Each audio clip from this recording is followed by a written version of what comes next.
Bri and Aldrich here to do BJD Addicts, I believe it's prompt number 42. 42 or 41. I think it's 42. Which is how to avoid scams.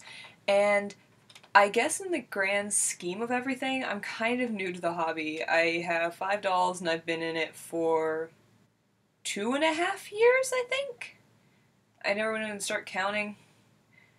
So I got Raleigh in sophomore year. The end of senior. Yeah, 2.5.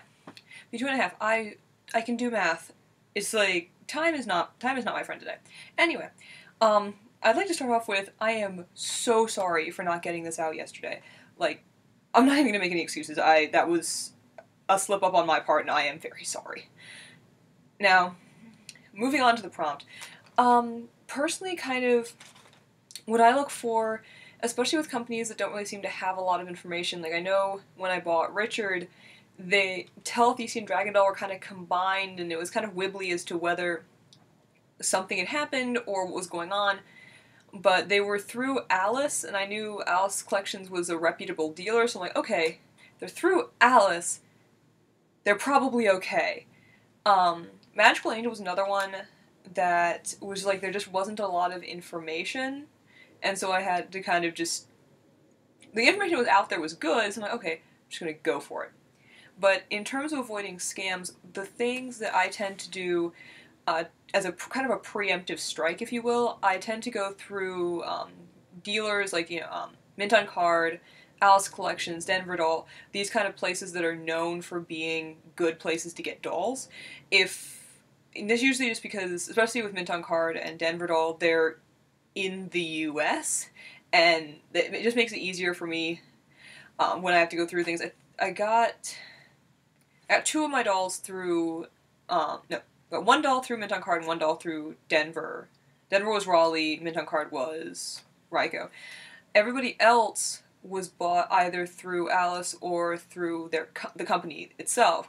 Andy was from Parabox and he was directly from Magical Angel.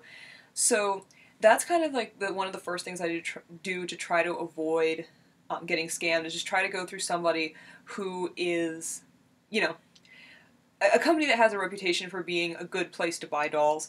If you don't know whether or not they're good, always, like, going on DOA, going on BJD Addicts, going on BJD Collect-a-See, these can all be resources and places of, okay, this eBay seller is authorized to sell XY this company, or no, they're not.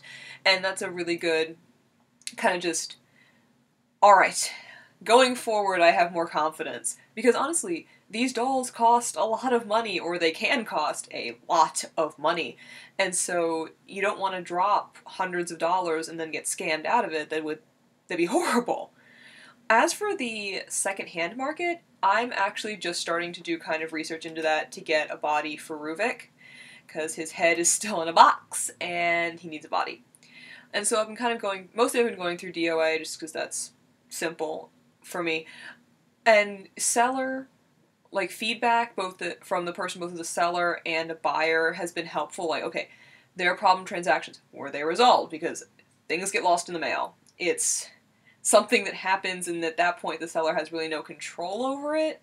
But things like, how was the communication? Did the item arrive packaged well? Like, was it packaged in nice cloth or foam or whatever is appropriate, or was it just kind of thrown in there and left to rattle around in the airplane or UPS truck? Well, those are the kind of things that I'd really like to know. Red flags for me, especially, been helping another one of my friends. She really wants a Soom, and so she found a Soom being sold extremely cheaply on eBay, like really cheaply. And so the kind of red flags that I was trying to go for, because if this was real, she should go for it, because she's wanted this doll forever. And so it's like, the kind of things I kind of look for are how cheap is it being sold for what it's usually worth? Like, looking at the doll on eBay and then looking at what other people have sold it for, is this comparable? Because as sad as it is, a lot of times when something seems too good to be true, it usually is. And that's a really depressing reality, and honestly it sucks. But that's one of the things that could be, if it's being sold extremely cheaply, that's a really kind of a red flag of like, why is it being sold cheaply? Like, what is going on that's causing this price drop? In the secondhand market, I think it's a little bit different because, okay, it's a used product, it may have been damaged, and then you see the price reductions coming, but if it's supposed to be something new, why is it so much less? Another thing I tend to look for is, as I said about feedback, negative feedback can also be a thing, as a red flag for me, especially if it's a communication issue. Then I tend to shy away from that seller just as, like, I don't want to get stuck in communication circular loop of non-responsiveness or bad responsiveness. But yeah, that's kind of what I look for, and I've actually been stalking other people's answers to this prompt because, like, secondhand market, what advice do you have for the secondhand market? Because that's where I'm slowly going, as I've never bought a doll there before. So I can't really give a whole lot of advice on that, more just conjecture and mostly just conjecture and tips I've picked up from other people. But mostly what I do in terms of buying new dolls, which is what I have done before, is that you want to look at reviews on the company, on the seller, that if you're not going directly through the company, the seller that you are going through, make sure that they're someone good to deal with. And I think that's really one of the biggest steps. Just do your research, please. I don't want to get scammed. I don't want any of y'all to get scammed.